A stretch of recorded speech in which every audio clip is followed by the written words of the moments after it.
Hello viewers, আসসালামু আলাইকুম। সবাই কেমন আছেন? আশা করি ভালো আছেন। আজকে আমরা শিখব কীভাবে গাড়ির চাকা চেঞ্জ করতে হয়। যাক, আসলে অনেকে প্রশ্ন করেন গাড়ির চাকা কীভাবে চেঞ্জ করবো। অনেক সময় রাস্তা গাড়ির পাংচার হয়ে যায়, তো আমাকে অনেকে টায়ার চেঞ্জ করার ব্যাপারে, চাকা চেঞ্জ করার ব্যাপারে অনেকে বলে একটা ভিডিও বানানোর জন্য।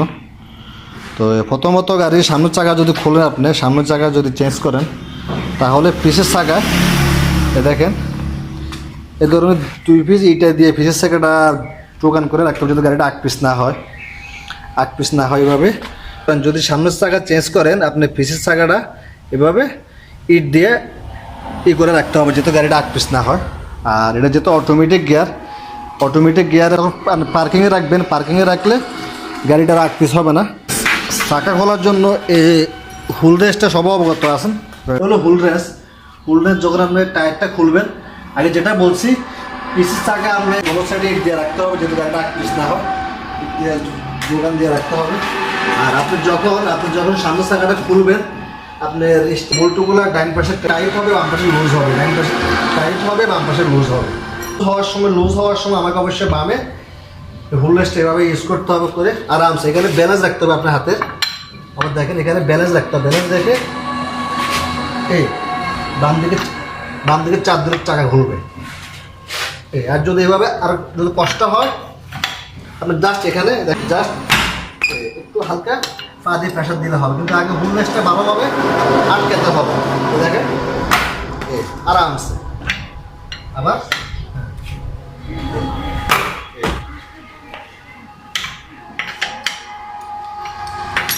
আগে হালকা সবগুলা টায়ার সবগুলো স্ট্রিক হালকা খুলবেন। খোলার প্রয়োজন নেই। চকটা আগে নিচের দিকে অ্যাডজাস্ট করতে হবে আপনাকে। নিচের দিকে অ্যাডজাস্ট করে যে গাড়ির যেখানে স্পেস আছে ওইখানে জবটা লাগাবেন। প্রাইভেট জায়গায় স্পেস আছে। আর গাড়ি যদি উঁচা হয় বেশি, তখন একটা ইট ইউজ করবেন। এই ইটের উপরে জগটা এভাবে বসায়, যেখানে আপনার শক্ত জায়গা আছে, এখানে যে পার্টিশনগুলো আছে শক্ত জায়গা, আমাদের জগটা ইউজ করবেন। হাতটা এইভাবে রাখবেন সবসময়। অনেকে এইভাবে ধরেন এটা এরকম করেন না, এটারে স্ট্রেট রাখতে। আপনি জকের যে হ্যান্ডেলটাকে সোজা স্ট্রেট রাখতে হবে। স্ট্রেটটাকে হাতটা এইভাবে রাখবেন। রেখে এখানে দেখেন আমার পায়ের এখানে প্রেশার রাখবেন। প্রেশার রেখে আরামসে এই হাত দিয়ে আরামসে দেখেন গাড়ি উঠতেছে আস্তে আস্তে। গাড়ি উঠতেছে। আর আপনাকে দেখতে হবে গাড়িটা কোনো হাঁটে কিনা। আর অবশ্যই বলে রাখি, অটোমেটিক গিয়ার হলে গিয়ার কোথায় থাকবে? পার্কিংয়ে থাকতে হবে। ম্যানুয়াল গিয়ার গাড়ি হয়, হ্যান্ড ব্রেক টেনে রাখবেন। সামনের চাকা খুলতে হলে হ্যান্ড ব্রেক টেনে রাখবেন। হ্যান্ড ব্রেক টেনে রেখে ম্যানুয়াল গিয়ার হবে, তখন আপনি হ্যান্ড ব্রেকটা টানে রাখবেন, এমনকি 1 নাম্বার গিয়ারে রেখে দেবেন, তো গাড়িটা হাঁটবে না। যাক, এটা যেহেতু অটোমেটিক গিয়ার, এখন দেখেন বুঝছেন, আর চাকাটা হাঁটতেছে না। চাকাটা কেন হাঁটতেছে না? গিয়ারটা কোথায় আছে আমাদের? একটা পার্কিংয়ে থাকার কারণে চাকাটা আমার হাঁটবে না। এখন আবার যখন চাকাটা স্টিকগুলো খুলবো আমি, দেখেন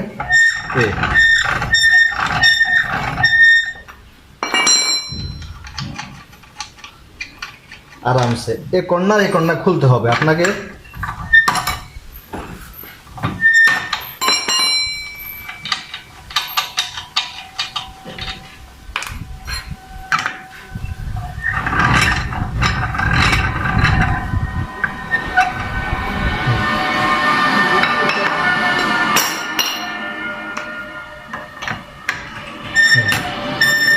আরামসে, এখানে কোনো প্যারেশানির কোনো প্রয়োজন নাই।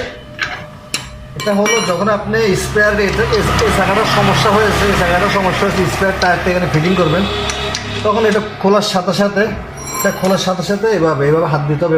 এক্সট্রা করবেন। এক্সট্রা করার পরে অন্য যে আপনি স্পেয়ার টায়ারটা থাকবে ওইটা আবার এখানে ফিটিং করবেন। এটা যাক বন্ধুরা, এতক্ষণ দেখছেন চাকাটা খুললেন কীভাবে। চাকাটা খোলার পরে চাকাটা অবশ্যই গাড়ির দিকে এই জায়গায় রাখবেন, সবসময় গাড়ি এখানে রাখবেন। অনেক সময় ধরা না করা গাড়িটা কোনো কারণে যদি পড়ে যায়, তখন গাড়িটা চাকার মধ্যে আটকে যাবে। গাড়িটা যখন চাকার মধ্যে আটকে যাবে, তখন আপনার কোন জ্যাকটা আবার কী করে উঠাতে পারবেন। যখন চাকাটা লাগাবেন এখানে হাত দেবেন। দেখেন এই চাকার এবার হাত দিবেন। অনেকে এখানে হাত দেয়, দেখতে ছোটো গাড়ির চাকা ছোটো গাড়ির চাকাটা এভাবে হাত দিয়ে আগে ভিতরের অংশটা এই অংশটা ভিতরে যাবে, চাকার নিচের অংশটা ভিতরে যাবে। দেখেন এই ভিতরে গেছে, যাওয়ার পরে হ্যাঁ ভিতরে যাওয়ার পরে আপনি আগে দেখবেন চাকাটা এভাবে রেখে আগে দেখবেন আপনার স্টিক পয়েন্ট আছে কোথায়, স্টিক পয়েন্টটা আছে কোথায়। একটা স্টিক আগে হোল্ড করেন। দেখেন আমি একটা স্টিক দেখছেন, একটা স্টিক হোল্ড করে অটোমেটিক সবগুলো স্টিক অ্যাকুরেট হয়ে গেছে, সবগুলো হোল্ডে আমার স্টিক অ্যাকুরেট হয়ে গেছে। এখন যখন আমি স্টিকের মাথায় বোল্টগুলো লাগাবো, একটু বালি ডালি থাকে, একটু ভিতরে একটু দিবেন, একটু ফু দিয়ে দেখেন একটু রাখবেন, হাত দিয়ে প্রেশার রাখবেন। দেখেন আমি স্যারিদেরকে হাত দিয়ে প্রেশার রাখবেন, প্রেশার রেখে এখানে একটা বল্টু এই কর্নারে ওই কর্নারে ফিটিং করতে হবে। আপনারা অনেকে সময় কী করেন, একটা বল্টু আটকেছেন, আটকানোর পরে এখানে আবার লাগান না, এখানে ফিটিং করতে হবে। এখানে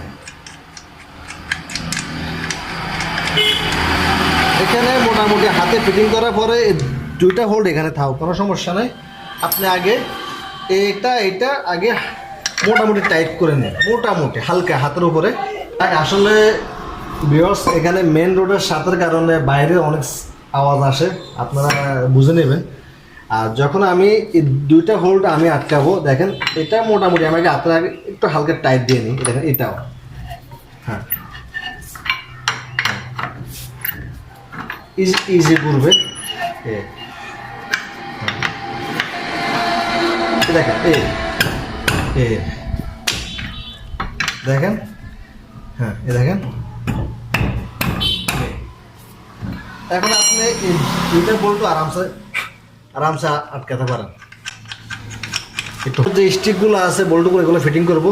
দেখেন আপনারা মনে রাখবেন, যখন ডাইন দিকে আপনি মশলাবেন, ডাইন দিকে টাইট হবে, বাম দিকে খুলবে।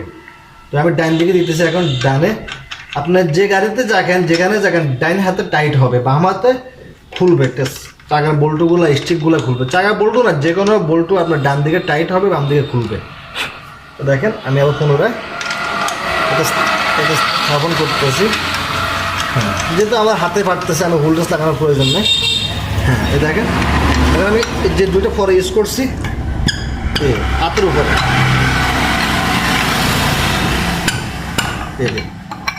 মোটামুটি যতটুকু আপনার হাতের শক্তি পান। হ্যাঁ এখন দেখবেন কি অবস্থা, অ্যাকুরেট হয়েছে কিনা। হ্যাঁ হয়েছে, যাক। এখন আবার যখন আমি টাকা লাগানো মোটামুটি টাইট হয়ে গেছে, এখন আমি পুনরায় হ্যান্ডেলটা স্থাপন করলাম। সেম হাতটা আমার এভাবে রাখতে হবে, রেখে আরামসে দেখেন ডাউন হইতেছে আস্তে আস্তে। অনেকে এভাবে আটকে উপরের দিকে উঠেন না, আপনি স্টিকের ভিতরে হোল্ডারটা ঢুকবে, এখানে হাত রেখে দেখেন যতটুকু শক্তি পান নিচের দিকে।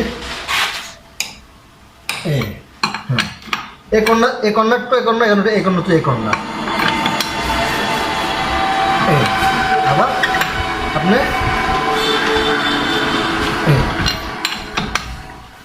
হাতে যতটুকু শক্তি পান।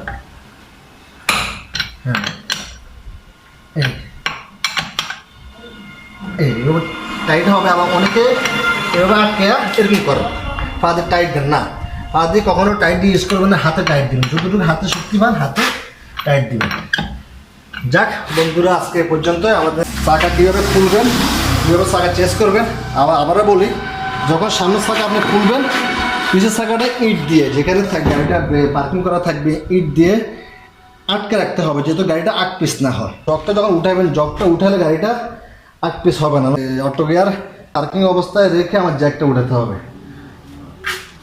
আমার অটো গিয়ার পার্কিং অবস্থায় রেখে জ্যাকটা উঠাবে। পার্কিং অবস্থা থাকলে গাড়িটা আট পিস হবে না। তারপরও পার্কিং অবস্থা থাকলে আপনার পিছনে ইট দিয়ে জাম দিতে হবে, কারণ গাড়িটা একটু আট পিস হবে। অটো গিয়ারে যখন আপনার পার্কিং থাকবে তখন গাড়িটা একটু আট পিস হবে, তো ওই একটু আট পিসের জন্য আপনাকে জ্যাম দিতে হবে চাকায়। যাক বন্ধুরা, আজকে এই পর্যন্তই। আল্লাহ হাফেজ, আসসালামু আলাইকুম।